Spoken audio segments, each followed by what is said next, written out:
man. I would fall apart. Maybe with Barack too, same thing. Really? Yeah. More Magic than Barack because Magic's been in my heart longer. Yeah.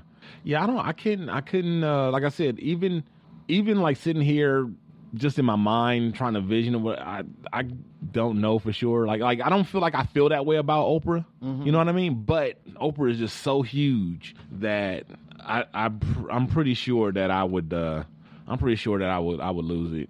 Do you never have a celebrity that you just also really admired and looked up to and thought like, man, if I could, I would love to be like them? No, I never.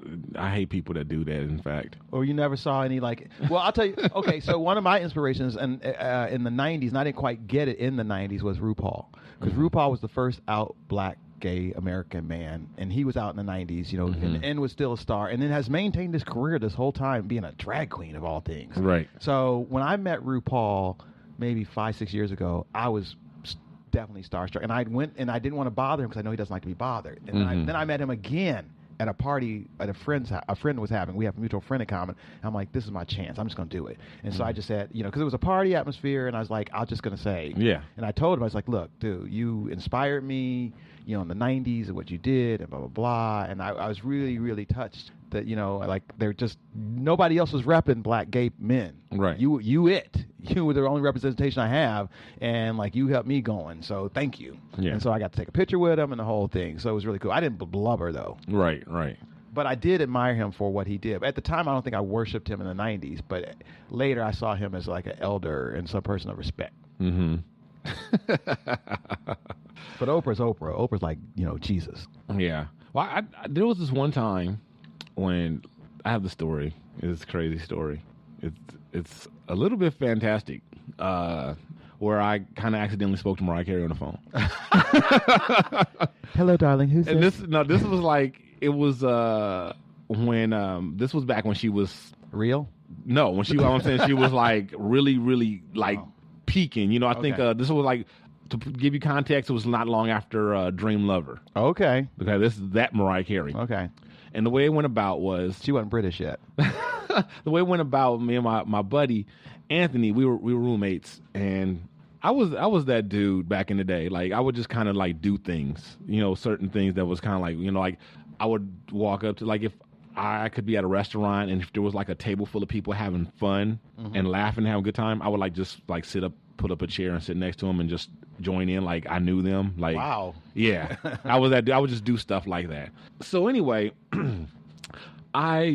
we were talking about, so I think we were looking through like a rap magazine, a hip hop magazine or something, and for some reason Carl Kanai came up. Probably his ad, you know, because Carl Kanai were big back then. And we got to talking about this or that or whatever, and for some reason I decided I was going to call Carl Kanai. Okay. And he's like, man, quit playing. You're not gonna. I'm like, what? Yeah, I'm gonna call him. Why the fuck not? So I just started looking. You know, I looked at where where his headquarters was, and I, you know, got the information for the headquarters, and I called, and I was like, yeah, may I speak to Carl Kanai, please? And they're like, hold. They put me on hold, and Carl, they switched me to somebody else. It wasn't Carl Kanai, but it was like one of his assistants or something, right?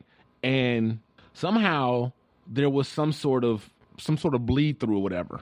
But anyway, the guy who was there was like some sort of actually he wasn't an assistant. He was like a producer guy. Okay, right?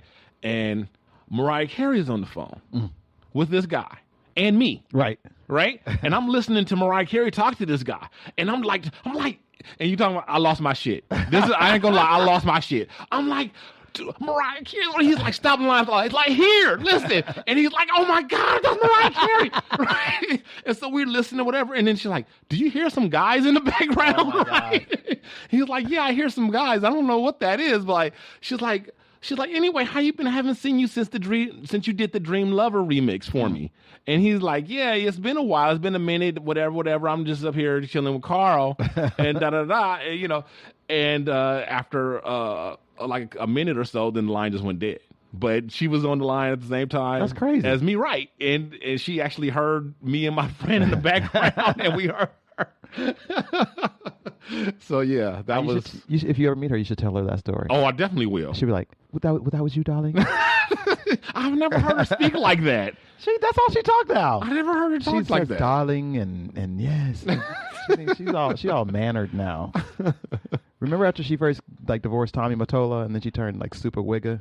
Actually, she's not a wigger because she actually is black. But, right. I'm like, wigger, wait, what? I ain't heard that reference in a long time. Woo. But she went from the sort of like passing Mariah Carey to oh no, I'm black too. She's just fucking out all the rappers. You sound like Kathy Griffin now. Well, that's her joke. Yeah. It's true. Oh, man. So, Monique and Whoopi Goldberg. Oh, Whoopi Goldberg's another person that'll make me cry. Oh, yeah, you mentioned her She's my hero. Before on the show. She's my she hero. was your hero. Your hero. It was like Clash of the Titans. Wow. Yeah. But you take Whoopi Goldberg to be able to talk to Monique in a way that's like, look. And even still, she's still not trying to hear it. No, she not still at all. wasn't trying to hear it. But she was, very respectful of Whoopi. But and basically, Whoopi's just saying what we've been saying since this whole thing came up. So we're gonna go ahead and play this little clip and let you guys hear what went on. And they wanted me to come work for free. They To wanted do what? to go over to Cannes and promote this film internationally. And I said to them, guys, my deal is with Lee Daniels, and I've done my job. And they all agreed. And this is what happens, in my humble opinion, when you don't go up to the hotel room. See, when I think about those women that said... What? Okay. I know, right? Okay. Because contractually, Yes. when you make a movie, regardless of who you sign the deal with, Yes. your job is to go and promote said movie. Yes. No. But so when they wanted you to come, and we've had this Yes, we did. conversation, and I said if you had called me, I could have schooled you on what was expected. And when we did have that conversation, and what I said to you, my sweet sister, I said, Whoopi, at what point do we stop saying the next time? Because what was expected. Wait, what but I next want to answer time? it though. Yeah. I want to answer when you said You wanted to contractual. get paid for the to Please do the let me answer. publicity? Yes, Yeah. ma'am. Because if I had done something wrong contractually, they would have sued me. The reason why no one could do anything to me contractually, because they found out I did nothing wrong contractually. So when they asked me to come overseas to promote the film, when I said, guys, Yeah, contractually, she didn't do anything wrong. No. But business-wise, you did everything wrong. Right. And they, by the same token, neither did they. They didn't do anything wrong either. I mean, I have a job at a retail store, and we have certain vendors that give us advertising that we are expected to display in the store that is provided to us. As the retailer, I could put that advertising up and then stack something in front of it, and they could come in and say, "Hey, we'd like for you to put ours up front and put the advertising that we gave you so that people can see it." And I can say, "Well, contractually, all I gotta do is put it up." And I did that. Right. So, and they couldn't do anything to me. Right. But they ain't gonna do business with me again. Right. That's what she's doing. She's like, "Well, I put it up. I did what I was supposed to do." Yeah, but come on, good business is good business, man. Right. You got to follow through, sister. True that. Okay, so Snapchat dysmorphia. What the F? Is a thing. What the F? Right? What's wrong with people? This day and age, I'm gonna tell you in a minute. But so Snapchat dysmorphia, Pip. This is when these people are so attached and so involved with their filters that there are people literally going to the plastic surgeon, and this is how it used to be. People would go to the plastic surgeon and say, they'd show them a picture of Angelina Jolie or Jennifer Aniston or whoever and say, "I want to look like her." Right. And it's gone from that to them coming in there with their Snapchat with their little dog ears. The little Bambi freckles. Yeah, talking about, "I want to look like this." Yeah. And of course, they're not talking about the dog ears or whatever, but the big eyes and the super smooth skin and all the the thing that the filters do. And it's to the point where it's becoming a real thing, a phenomenon. It's kind of scary because the filters themselves actually just make you look like a cartoon Some character. So It does. that's not going to translate well in real life. You're trying to look like Betty Boop. In 3D, that's not going to translate that great. You're going to look weird. And also, Yeah. it's got to be younger people doing this when they don't be needing plastic surgery yet. That's really messed up. I know. I can't imagine like a 50-year-old person saying that they want walking in with their Snapchat and showing the doctor a filter. Right.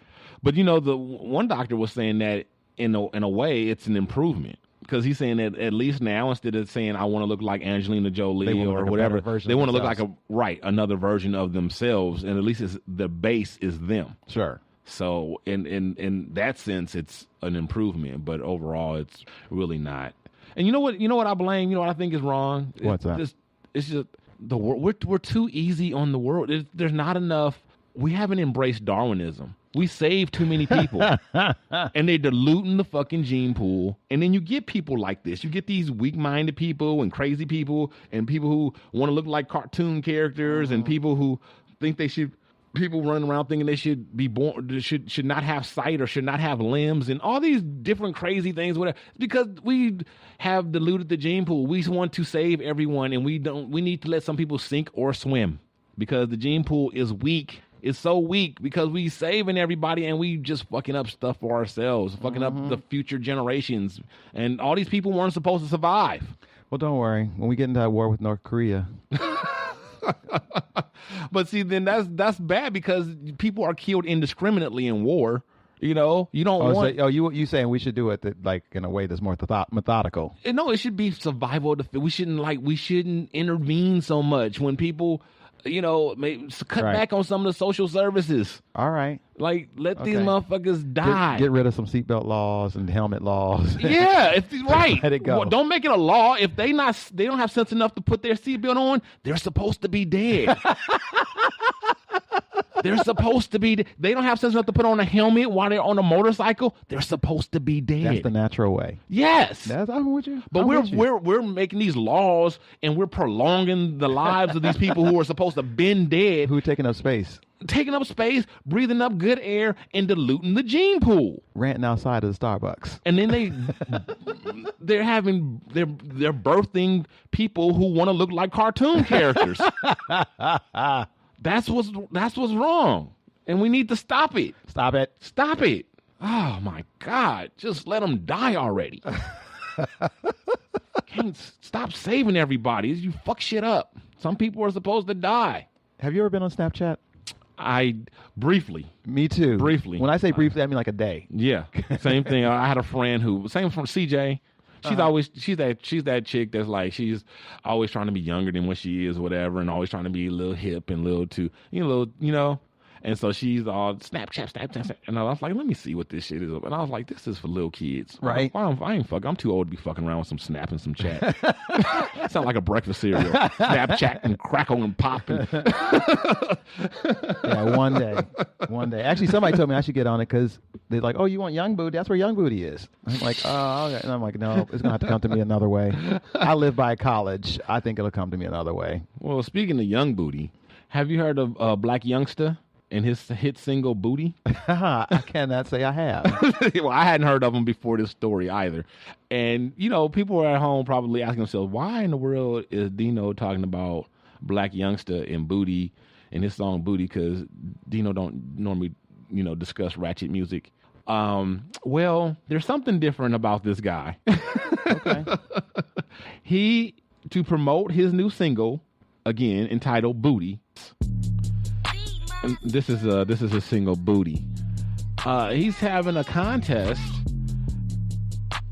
He wants the women to send in videos of themselves twerking and then some sort of comment attached to it. And the winner gets, guess what the winner gets? What do they get? The winner gets a new booty. Yes. Well, he teaming nice. up with Dr. Miami, Okay. the famous plastic surgeon down in Miami who gives a lot of the celebrities and a lot of rich people their fake booties and fake boobs and whatever else fake and makes them look like, the Kim K's of the world and Black Chinas and whatnot. Mm-hmm. And he's going to give some, in his words, lucky female fan a new booty. Something a girl can use. Man. This is crazy. Don't pay my rent. Give me a booty. Yeah, a booty. I'll pay my rent with that booty. I was gonna say you pay a chick's rent once, and then but if you give her a booty, she can pay her rent for life. Aristotle said that. Aristotle said that. So Black Youngster's just taking it back. He's just taking it back to the original philosophers or whatever. And so for that, I give him